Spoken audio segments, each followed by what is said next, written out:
আসসালামু আলাইকুম ভিউয়ার্স, সবাইকে ঈদের শুভেচ্ছা। ঈদ মোবারক। আজকে আমি তোমাদেরকে এই ঈদে নিয়ে আসছি একটা কোরবানি ঈদের রেসিপি। সেটা কিভাবে, সেটাই চলো দেখি।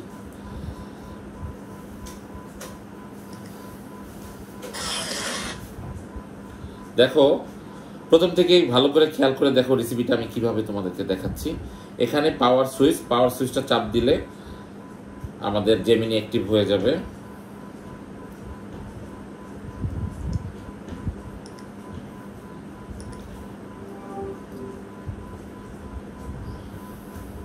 হাই জেমিনি, তুমি কেমন আছো? আমি ভালো আছি, ধন্যবাদ। আপনি কেমন আছেন? আপনার দিনকাল কেমন যাচ্ছে? আলহামদুলিল্লাহ ভালো। ঈদ মোবারক। আপনার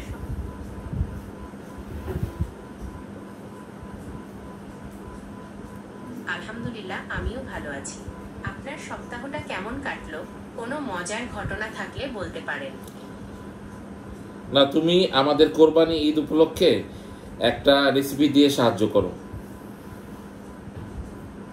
অবশ্যই। কোরবানির ঈদে মাংসের একটা দারুণ রেসিপি দিচ্ছি। এটা হলো গরুর মাংসের কালো ভুনা। প্রথমে মাংসগুলোকে ছোট করে কেটে নিন।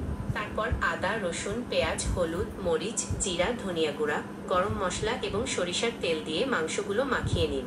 এরপর অল্প আঁচে মাংসগুলো সেদ্ধ করুন। মাংস সেদ্ধ হয়ে এলে অল্প আঁচে ভালো করে ভেজে নিন। মাংসের রং কালো হয়ে এলে নামিয়ে গরম গরম পরিবেশন করুন। আপনি চাইলে এই রেসিপিটির মশলার পরিমাণ আপনার স্বাদ অনুযায়ী পরিবর্তন করতে পারেন। আচ্ছা, তাহলে এছাড়া আর আর কি কি করা যায় তুমি একটু বলো তো। কোরবানির ঈদে মাংস দিয়ে বিভিন্ন রকম পদ রান্না করা যায়। যেমন ধরুন, গরুর আচ্ছা আচ্ছা আচ্ছা আচ্ছা মাটন তোমার রোগাঞ্জোশ। হ্যালো জেমিনি, আমি তোমাকে ঈদ মোবারক বলেছিলাম, তুমি সবাইকে ঈদ মোবারক বলে দাও তো।